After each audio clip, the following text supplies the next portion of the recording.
By 7 in the morning, the emergency wing of St. Alder Military Medical Center was already alive with noise. Stretchers rolled across polished floors, phones rang from every direction, and clipped voices echoed through the halls as doctors and nurses hurried from room to room. It was the kind of place where hesitation could cost precious time, and everyone who worked there had learned to move fast. Everyone except Nurse Alara Voss, or so some of the staff liked to say. She walked with a visible limp, her right leg dragging slightly behind her left, especially on long shifts. By midday, it became more pronounced. By night, it looked painful. But she never complained. She simply adjusted her pace and kept going, one careful step after another. To some of the younger staff, she was a puzzle. She was skilled, polite, and never flustered, but somehow always kept at a distance. She did her work quietly and left without lingering in break rooms or joining the after-shift gatherings. She didn't gossip. She didn't explain herself. And in a hospital full of sharp personalities and louder opinions, that made her easy to overlook. "She's too slow for trauma rotation," one resident muttered one morning as he watched her cross the ward. "She'd be better in records," another replied. They didn't lower their voices enough. Alara heard every word. She always did, but her expression never changed. She simply continued walking, carrying a tray of medication toward room 14, as if the comments had dissolved into the air before reaching her. There was something about her calm that unsettled people. Some mistook it for weakness, others for indifference. Only a few understood it was discipline. At 39, Alara had worked at St. Alder for nearly 4 years. She had transferred in quietly, with an impressive but strangely incomplete file. Her credentials were solid, her references strong, but large sections of her past had been redacted or marked confidential. That alone had sparked curiosity. Naturally, people filled in the blanks themselves. Rumors spread in places like hospitals the way steam rose from hot coffee, quickly and without invitation. Some said she had once made a serious mistake in another facility. Others claimed she had been injured in a car accident and was lucky to still be working at all. One particularly dramatic version suggested she had connections in military leadership and was protected for reasons no one understood. Alara never corrected anyone. She simply focused on her patients.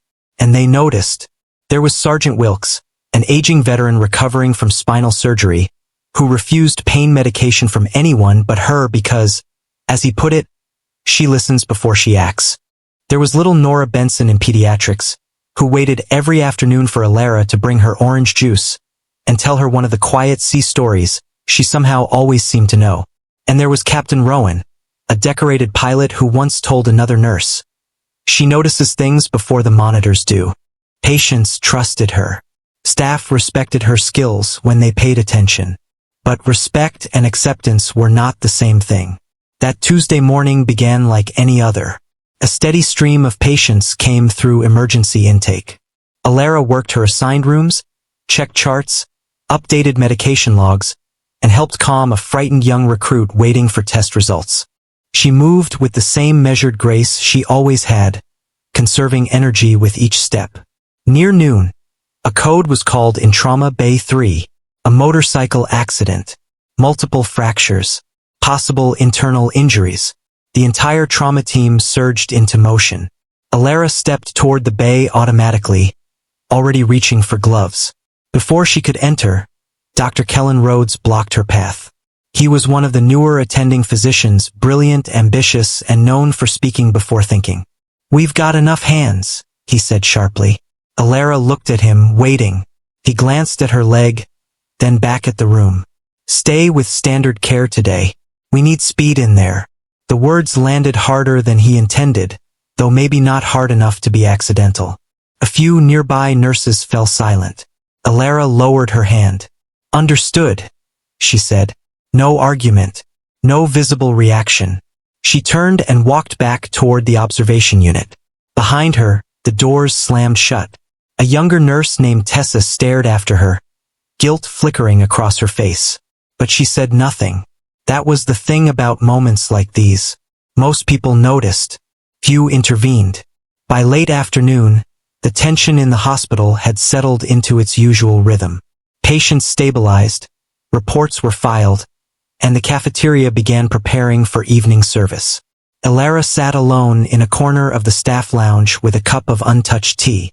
Her right hand rested lightly on her knee, fingers pressing against the joint as if easing a familiar ache. She stared out the small window at the gray sky beyond the parking structure. For a moment, she allowed herself stillness. Then someone entered. Tessa.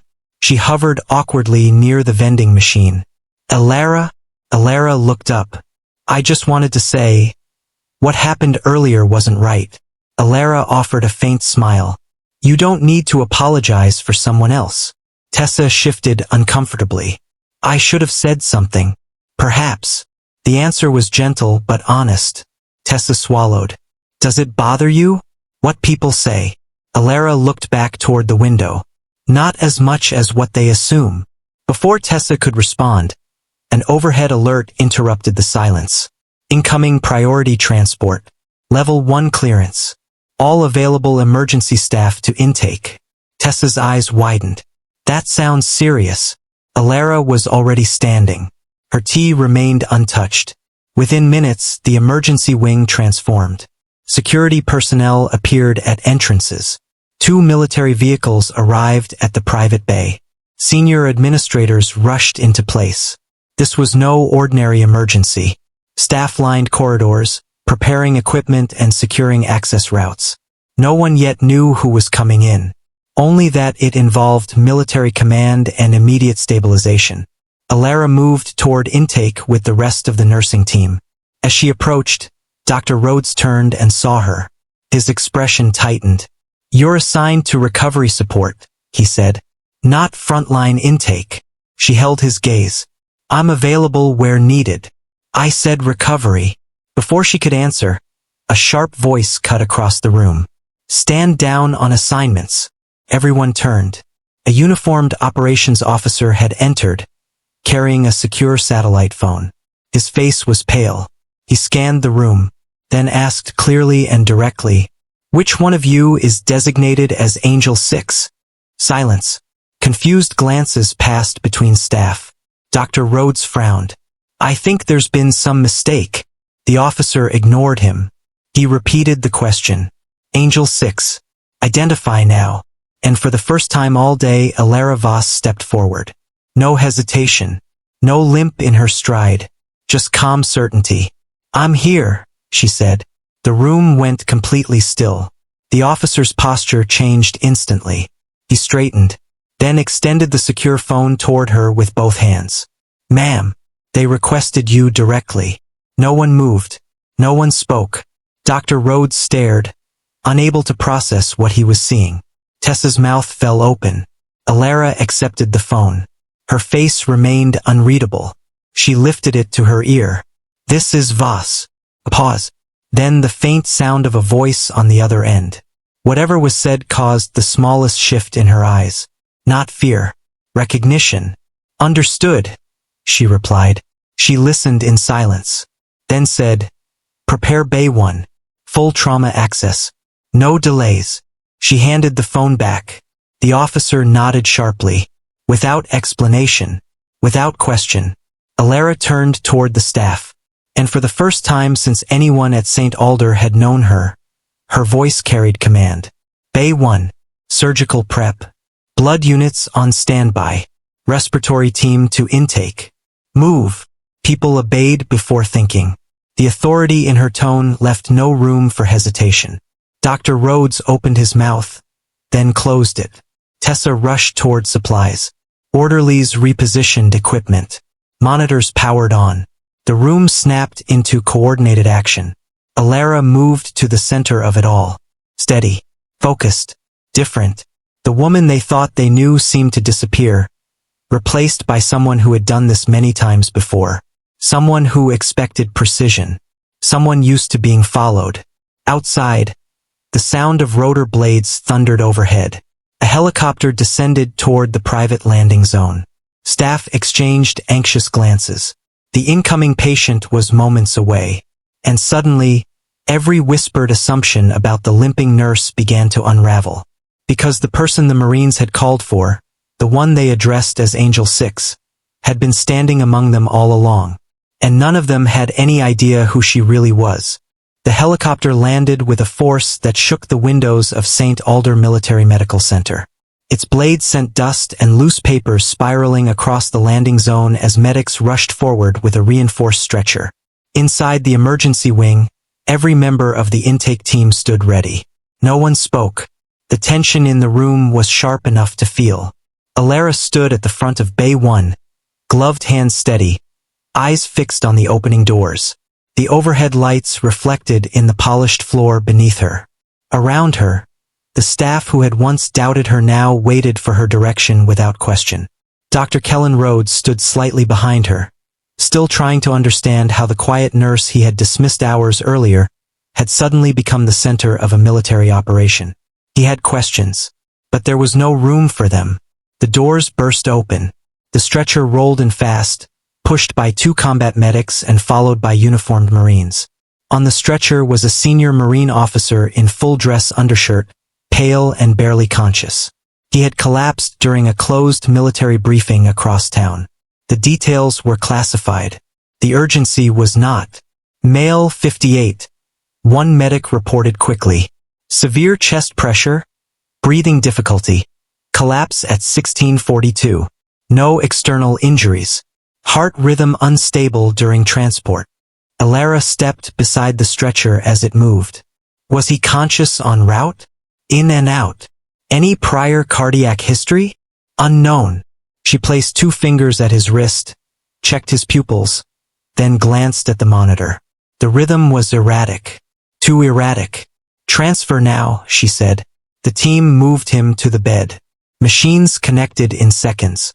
The room filled with the sound of alarms and clipped medical updates. Alara studied the readings for less than 3 seconds before speaking. Not a standard cardiac event. Dr. Rhodes stepped closer. What are you seeing? She pointed at the monitor. Pattern inconsistency. This isn't just heart distress. It's pressure from something systemic. He frowned. You're making that call already? She didn't answer. Instead, she leaned over the patient, pressed lightly near his upper abdomen, and watched his reaction. The officer winced even through semi-consciousness. There, she said quietly. Dr. Rhodes checked the area. His expression shifted. Tenderness. Internal swelling. Possibly vascular. He looked at her. For the first time, he listened instead of challenging. What do you recommend? A nearby nurse glanced up at the question. It was subtle, but everyone noticed. He had just asked for her lead. Alara kept her focus. Portable imaging. Full vascular scan. Call surgery standby. As staff moved, one of the Marines standing near the door stepped forward. He was tall, broad-shouldered, his face lined by years of service. He removed his cap and looked directly at Alara. Ma'am. The word landed heavily. Several staff members turned. He spoke with quiet urgency. They said only you would know what to watch for. Alara met his gaze. Her face softened slightly. How long has he been under this level of stress? 3 weeks. Minimal sleep. She nodded. Then we're not just treating today. The Marine hesitated, then said in a lower voice, he asked for you before he lost consciousness. A silence spread through the room. Dr. Rhodes looked between them. Why would a commanding officer ask for a nurse by name? The Marine's expression hardened. Because she's not just a nurse. Alara cut in before he could continue. Focus on the patient. The Marine stepped back immediately. No one missed the deference. Minutes later, the scan results appeared. The room went still. A dangerous bulge in a major vessel near the heart. Rare. Difficult to detect. Potentially fatal if missed. Dr. Rhodes stared at the screen.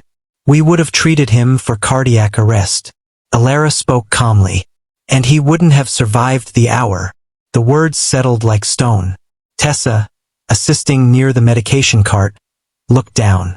A chill moved through the staff. This was no guess. No lucky instinct. She had recognized it faster than the specialists. Dr. Rhodes turned to her. How did you know? She finally looked at him. Because I've seen it before. He waited.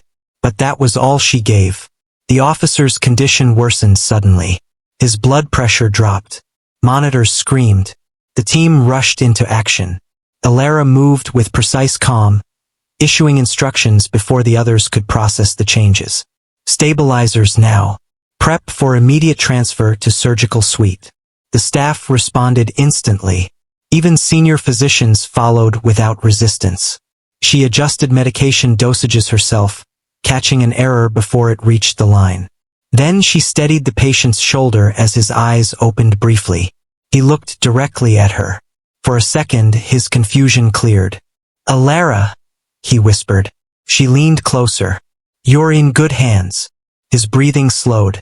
Then, with visible effort, he managed one more sentence. "Knew you'd come." Before anyone could ask what he meant, he lost consciousness again. The words hung in the room. He knew her, personally, deeply enough to trust her in crisis. That realization changed everything. As they moved him toward surgery, Dr. Rhodes caught up beside her. "You need to tell me what's happening." She kept walking. "There's no time. There needs to be." She stopped just outside the operating suite. For the first time, there was weariness in her eyes. "Years ago, before I worked here, I served in military medical response units overseas." He stared. She continued. "Different title, different responsibilities." "You were military?" "Yes." "What kind of role?" She held his gaze. "The kind that required decisions no one wanted to make." He searched her face, trying to reconcile the quiet nurse with the person before him. "And Angel 6? A pause. Then she answered. "A field designation. That's all. It's enough." Before he could ask more, the operating room doors opened. The patient was ready. Alara scrubbed in. Dr. Rhodes hesitated. "You're assisting?" She looked at him directly. "No." Then she stepped into the room. "As lead." Inside, the surgical staff froze for half a breath as she entered. But the lead surgeon nodded without question. Apparently, someone higher up had already cleared it. Rhodes remained outside, stunned. Tessa approached him quietly. "Did you know?" He let out a humorless laugh. "Clearly, I knew nothing." Hours passed. The waiting area outside surgery filled with Marines, administrators, and senior hospital officials. None of them spoke loudly. The mood was too heavy. Among them stood the same Marine who had addressed her as ma'am. Tessa finally gathered the courage to approach him. "Excuse me. Who is she?" He looked at her for a long moment, then answered carefully. "She saved 12 men during a collapsed evacuation corridor overseas. Stayed behind when everyone else pulled out." Tessa blinked. "What happened?" "She got them out." His eyes shifted toward the operating room. "And took the hit that damaged her leg." Tessa felt her throat tighten. She never told anyone. She wasn't the kind to speak about it. Then why is she here? Why work quietly in a hospital where no one even knows? A faint smile touched his face. Because she asked for a normal life. That answer lingered. Normal. As if such a life had ever truly been possible. Nearly 3 hours later, the surgery doors opened. Everyone stood. Alara emerged first, mask removed, exhaustion written across her features. But her posture remained steady. The room held its breath. She looked at the Marine. "He's stable." Relief spread like a wave. Several men visibly lowered their shoulders. One quietly wiped his eyes. The Marine stepped forward. "Thank you." Alara nodded once, then turned as if to leave. But before she could, a senior official approached. "Commander Voss." The title stopped the room cold. She closed her eyes briefly. Not in frustration, more like acceptance. The official continued. "Washington has requested direct contact as soon as you're available." Dr. Rhodes stared. Tessa covered her mouth. "Commander. Not nurse. Not assistant. Commander." The pieces finally clicked into place. The redacted records. The confidential history. The military respect. The authority. All of it. Alara opened her eyes. For a moment, she looked less like someone returning to old status and more like someone burdened by it. "I'll take the call after recovery briefing." The official nodded. No argument. As she walked past the staff, the hallway parted naturally. People stepped aside. Not out of fear. Out of respect. Dr. Rhodes met her eyes as she passed. "I owe you an apology." She paused. Then said quietly, "What matters is what you do with what you've learned." And then she kept walking. No triumph. No bitterness. Only the same calm she had always carried.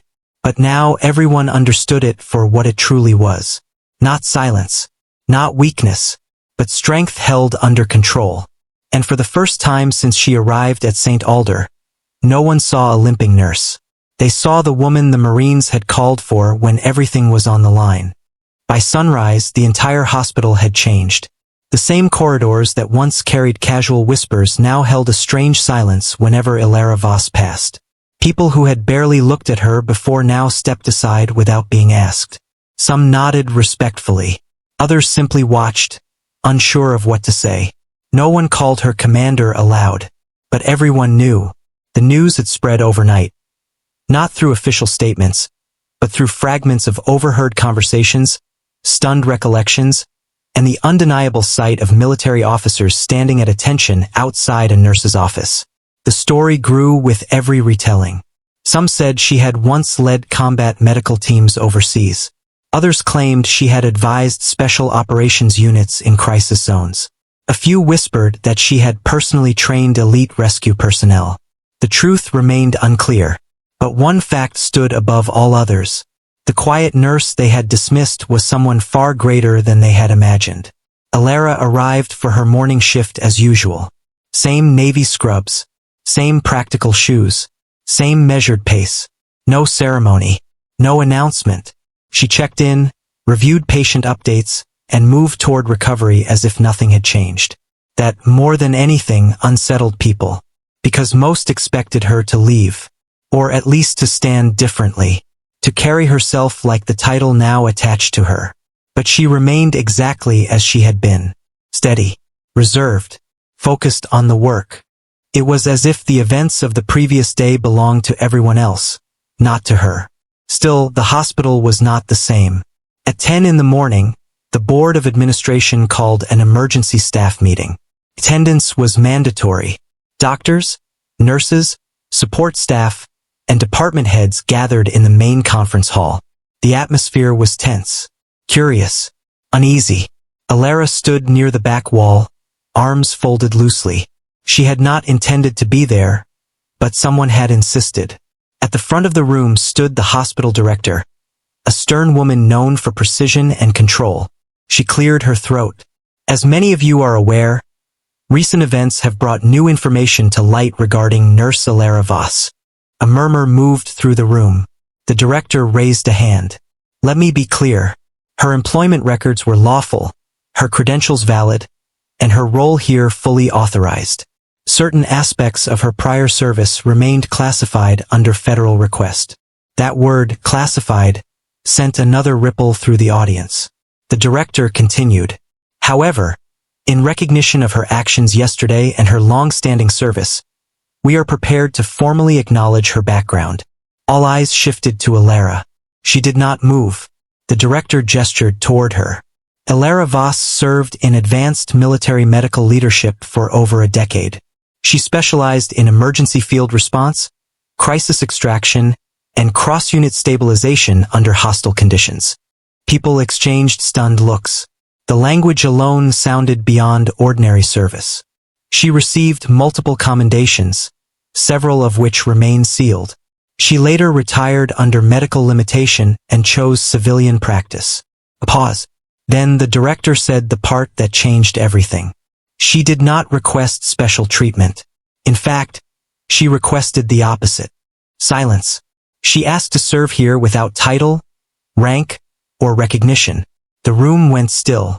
That detail landed harder than any medal or role, because it explained everything. She had not hidden who she was out of pride. She had hidden it because she wanted to be seen as a nurse, nothing more. And they had failed even that. The director turned to Ilara. Would you like to say anything? Every eye fixed on her. Ilara hesitated, then stepped forward. She did not take the podium. She simply stood where she was. For 4 years, she said. I have worked beside you as a colleague. That is how I wished to be known. Her voice was calm, but firm. I did not come here to relive old roles. I came to heal in quieter ways. No one interrupted. She looked around the room. What happened yesterday changed how many of you see me, but it does not change the work. Her eyes rested briefly on Dr. Rhodes. What matters in medicine is not rank, history, or assumptions. It is whether we are willing to see what stands before us. A few heads lowered. I ask for no apologies. Only that we move forward with greater care than before. She stepped back. That was all. No grand speech. No dramatic reveal. And somehow it struck deeper because of it. After the meeting, people dispersed slowly. Conversations were quieter than usual. Reflective. Dr. Rhodes remained seated long after the others left. When the room emptied, he approached her. I've spent the last 12 hours thinking about every word I said to you. Alara looked at him. And I was wrong. She waited. He continued. Not because of who you were before, but because I judged you by what I thought I saw. There was honesty in his voice now. No defensiveness. No excuses. She nodded once. That's where change begins. He exhaled. I'd like to learn from you, if you're willing. For the first time, a small smile touched her face. That depends. On what? Whether you're ready to listen before speaking. He almost laughed. Fair. Later that afternoon, she returned to the pediatric floor. To Nora Benson. The little girl was waiting in bed with her stuffed rabbit tucked under one arm. When Alara entered, Nora grinned. Everyone says you're famous. Alara sat beside her. People say many things. Are you a hero? The question was innocent. Direct. Alara considered it. Then answered carefully. No. I'm someone who did her job. Nora frowned. That sounds less exciting. Alara chuckled softly. It usually is. The child studied her leg. Did that happen when you were helping people? A pause. Yes. Does it hurt? Sometimes. Then why don't you stop working? Alara looked at the little girl's curious face. Because some things are worth the pain. Nora thought about that, then nodded as if it made perfect sense. Children often understood truths adults complicated. As Alara stood to leave, Nora called after her. Angel 6 is cooler than Nurse Voss. Alara shook her head with a faint smile. Don't spread that around. But the smile faded as she stepped into the hallway, because at the far end stood the Marine from the previous night. Waiting. His expression was serious. She walked toward him. What is it? He handed her a sealed envelope. Direct request. She opened it. Read silently, then looked up. They want me in Washington. He nodded. Immediate consultation. For how long? Unknown. She stared at the paper. The old world was reaching for her again. And this time it would not be easy to refuse. I built a life here, she said quietly. I know. I'm not that person anymore. He met her gaze. Maybe not, but they believe only you can help. She folded the letter carefully. Her limp seemed more noticeable in that moment, as if the weight of memory pressed harder. What kind of help? He hesitated, then answered. The kind tied to why they still call you Angel 6. That told her enough. She closed her eyes briefly. Some doors, once opened, never fully closed. When she looked at him again, the calm had returned. When do we leave? Tonight. He gave her time to prepare.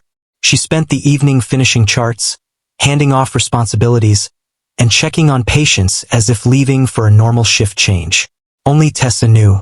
She found Alara in the supply room, quietly packing a small duffel. Are you coming back? Alara zipped the bag. I intend to. That's not the same as yes. Alara looked at her. No, it isn't. Tessa swallowed. I want you to know something. Alara waited. You changed how I see this work. The younger nurse's voice trembled slightly. You reminded me why I came here in the first place. Alara placed a hand on her shoulder. Then hold on to that. It matters more than titles. Tessa nodded. blinking back emotion. As Alara left through the private exit that night, the hospital lights glowed behind her. For 4 years, she had lived in those halls as someone almost invisible. And somehow, that ordinary life had become the thing she valued most. A black vehicle waited. She climbed in without looking back. As it pulled away, the city blurred past the windows. Ahead lay Washington, and whatever unfinished past had called her there. But somewhere in the quiet of that moving car, one truth settled in her heart. No matter what role the world demanded of her next, she would never again underestimate the life she had chosen. Because in trying to leave behind who she once was, she had finally understood who she had become. The flight to Washington was quiet, not because there was nothing to say, but because the weight of what was ahead filled every moment of silence. Alara Vos sat by the window, her hands resting calmly in her lap, watching clouds drift beneath the aircraft like slow-moving memories. Across from her sat the Marine who had delivered the request. He had tried to speak earlier in the flight, but each attempt ended the same way. Alara answered politely, briefly, and then returned to silence. It was not rudeness. It was focus. The kind of focus that came before stepping into something that could not be undone. Hours later, the plane landed at a secured airfield outside the city. There were no announcements over loudspeakers, no public presence. Only a black convoy waiting near the runway, engines running, doors open. Alara stepped out first. The air felt different here, heavier, controlled, like everything was being watched even when no one was visible. She adjusted the strap of her small bag and walked toward the vehicle without hesitation. The Marine followed. They did not speak during the drive. Washington passed in blurred fragments outside the window. Glass buildings, guarded intersections, flags moving in the wind. The city felt distant even when it was close. After nearly 40 minutes, the convoy turned into a restricted facility, hidden behind layers of security fencing and unmarked gates. Alara recognized it immediately, not by sign or label, by structure, by silence. Facilities like this did not advertise their purpose. They simply existed for moments when ordinary systems were not enough. The vehicle stopped. A guard opened the door. Alara stepped out and looked at the building ahead. It was larger than expected, neutral in design, intentional in appearance. Nothing about it invited attention, yet everything about it suggested authority. She was escorted inside. No one rushed her. No one stopped her. But every person she passed seemed to know exactly who she was, even if they had never seen her before. At the end of a long corridor, she was led into a briefing room. The space was wide, dimly lit, filled with a half-circle of senior personnel, military officers, medical directors, government advisors, all waiting. When Alara entered, the room did not react loudly. There were no gasps, no dramatic movement. Instead, there was a shift in posture, subtle, respectful, like people adjusting themselves in the presence of something they understood too late. At the center of the room stood a man in formal uniform. He stepped forward. "Alara Vos," he said, not as a question, as confirmation. She nodded once. "I'm here." He gestured toward a seat. She did not immediately take it. "I was told this concerns urgent medical support." "It does," he replied. Pause followed. Then he added, "And something older." That word changed the air in the room. Older. Alara finally sat. The man continued, "We will be direct. A classified medical protocol unit has been activated. There is a situation involving multiple personnel across different operations. Symptoms are inconsistent, progressive, and not responding to standard treatment." Alara listened without interruption.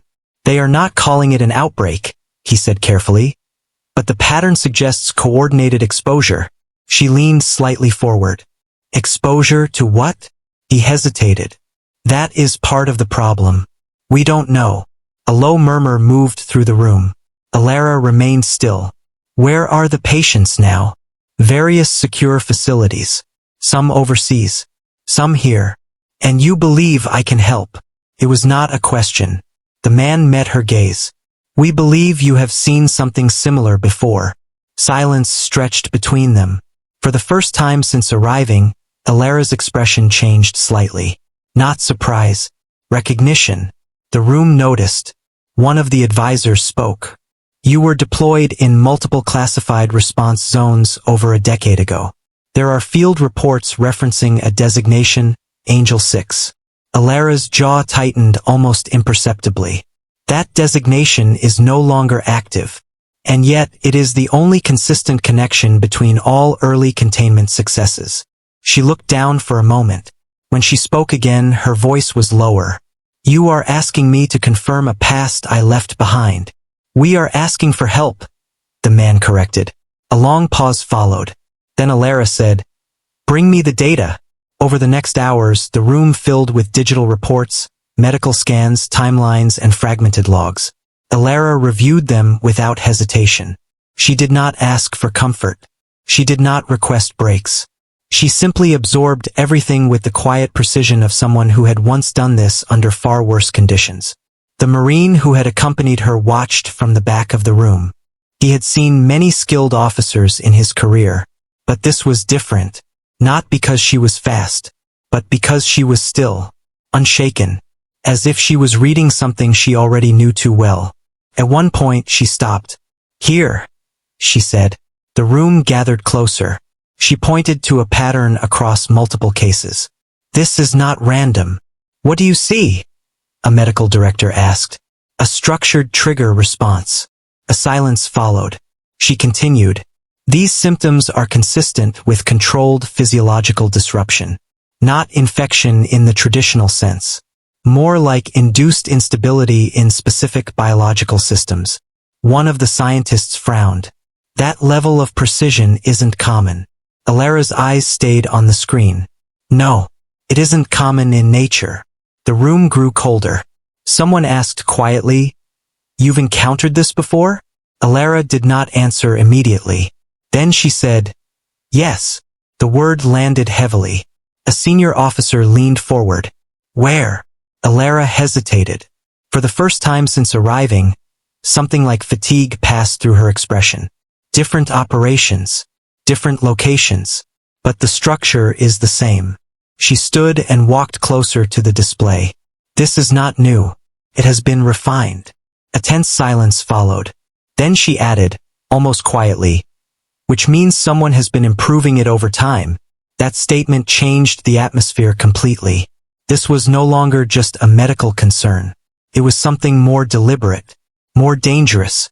The room broke into controlled discussion, but Alara stepped back slightly, watching everything without participating. The Marine approached her. Is this what you left behind? She did not look at him immediately. Yes. Why come back to it? Her gaze stayed on the screen. Because it never stopped. That answer carried more weight than anything else she had said. Later, she was taken to a secure consultation room. Only a few people remained. The senior officer from earlier entered again, now without the formal distance of rank. We need your assessment, he said. Alara sat. You already have it. We need confirmation. She looked at him. Confirmation of what you already fear? He did not respond. She exhaled slowly. This is not isolated. It is coordinated. And it is active. A silence followed. Someone asked, who would be capable of this level of control? Alara paused. For the first time, uncertainty crossed her face, not about the science but about the implications. There are only a few groups with access to this kind of research, she said carefully. Military? Private contractors? Both, she replied, and others that do not appear in official records. The room grew still again. A different advisor spoke. And Angel 6? That name again. Alara closed her eyes briefly. That was a field designation used during containment operations. For you. For teams I led. The words were simple, but they carried weight.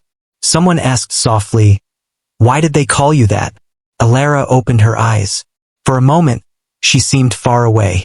Because I stayed when others were evacuated. A pause. Because I made decisions that allowed others to leave. No one interrupted. And because 6 was the number of units I lost before the final extraction. The room fell completely silent, not from shock alone, but from understanding what that meant. Alara did not elaborate further. She did not need to. The Marine looked away briefly, jaw tight. He had heard stories, but hearing them directly changed everything. The senior officer finally spoke.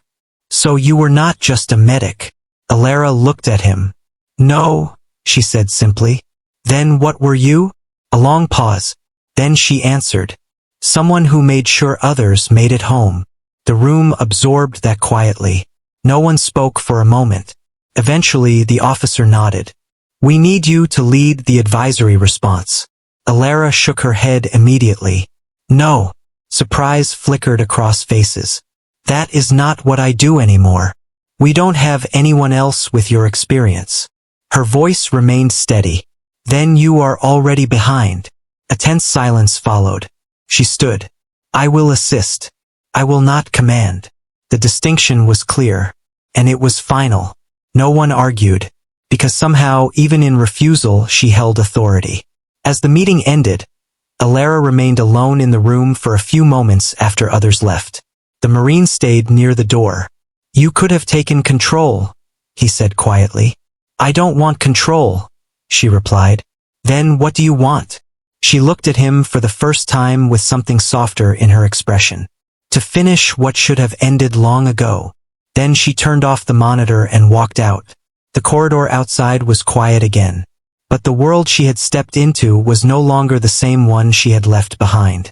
And somewhere, deep in systems she had just identified, something old was beginning to move again. The room outside the briefing area was quiet, but it no longer felt empty. It felt occupied by something unseen, decisions still forming, consequences still waiting.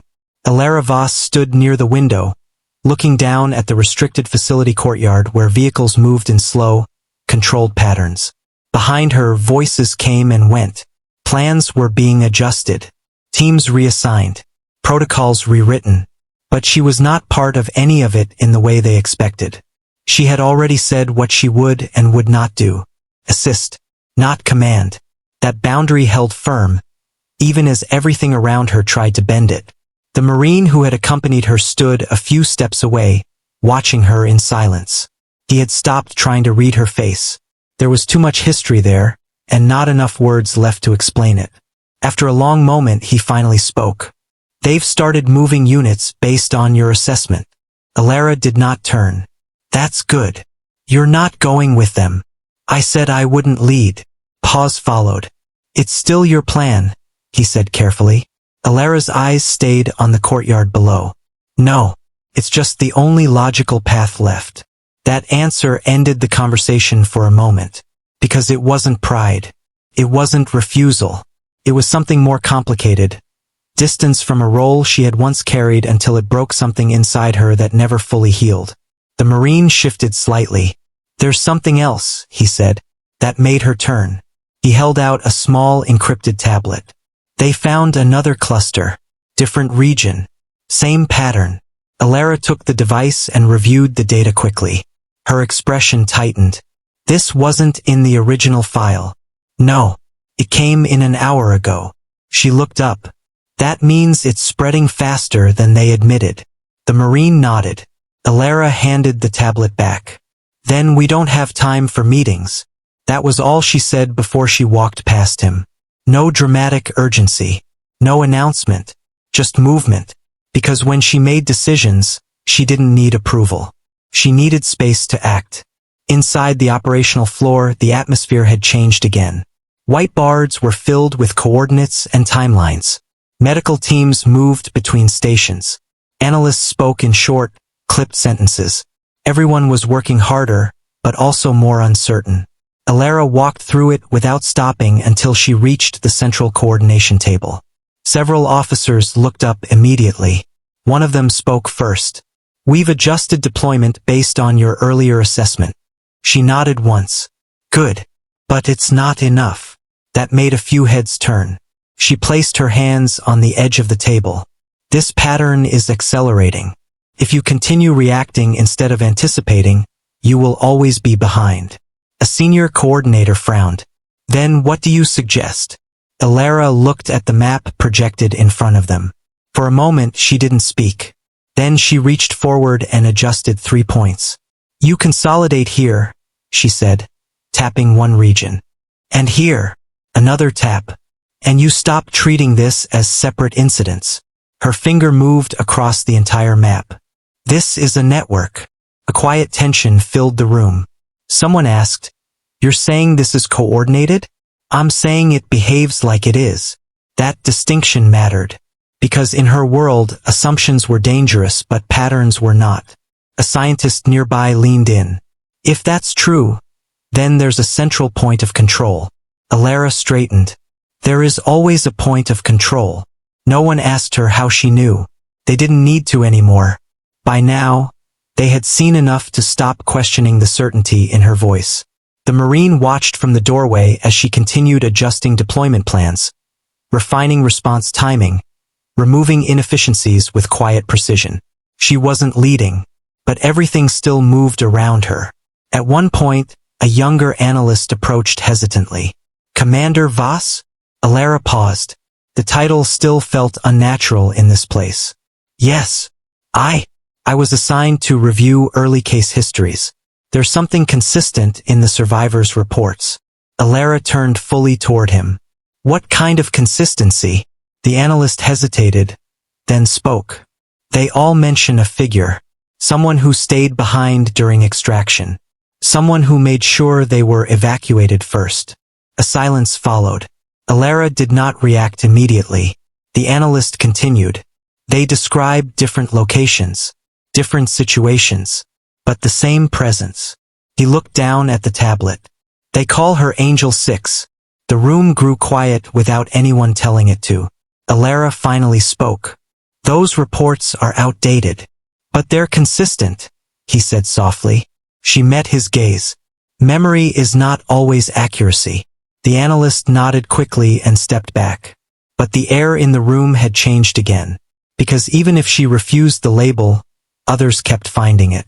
And labels like that did not disappear easily. Later that evening, Alara was called to a secure communication room. Only a handful of people were present. A live connection had been established with multiple field units. When she entered, the screen already showed incoming updates from different locations. Casualties, stabilizations, unknown progressions. She reviewed everything without hesitation, then stopped at one report. "This unit," she said, pointing. "What about it?" a coordinator asked. "They're missing a link in their containment protocol. We followed your original structure." Alara shook her head slightly. "That structure was adapted for controlled environments. This is spreading faster. It requires mobile isolation layering." The room grew still. One of the officers frowned.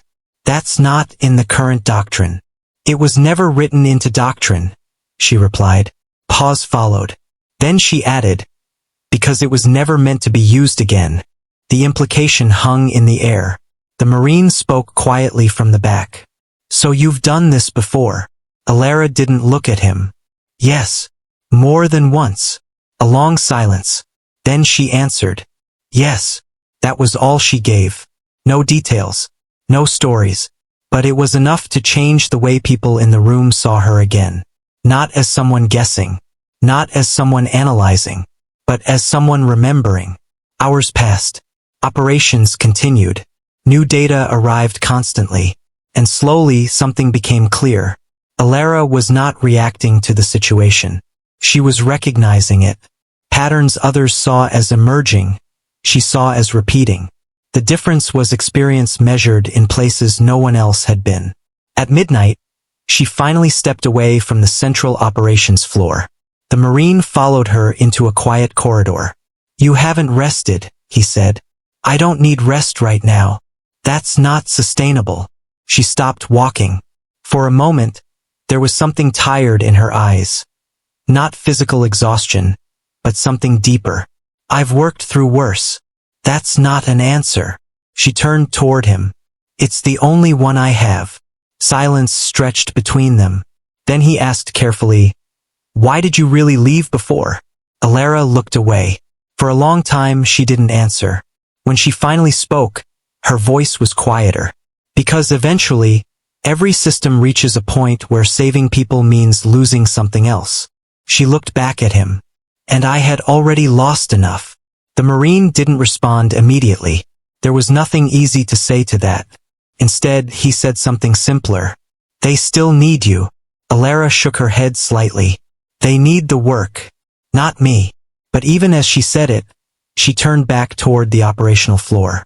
Because whether she accepted it or not, she was already inside it again. And stepping away was no longer as simple as leaving a hospital corridor. Back inside, new alerts were already flashing. Another region. Another escalation. The pattern was tightening. And somewhere, behind all of it, something old was still moving forward. Faster now, as if it had finally noticed it was being seen. Alara stood at the edge of the room, watching the data update in real time. Then she spoke calmly. Start preparing full containment expansion. Someone asked, at this scale? Yes, she said. A pause. Then she added, because it's no longer testing boundaries. She looked at the screen. It's choosing direction. The room fell silent again. And for the first time since she had arrived in Washington, no one questioned her judgment. Because whether they understood her past or not, they understood one thing clearly now. When Angel 6 stopped hesitating, it meant the situation had already moved beyond theory. And whatever came next would not wait for permission.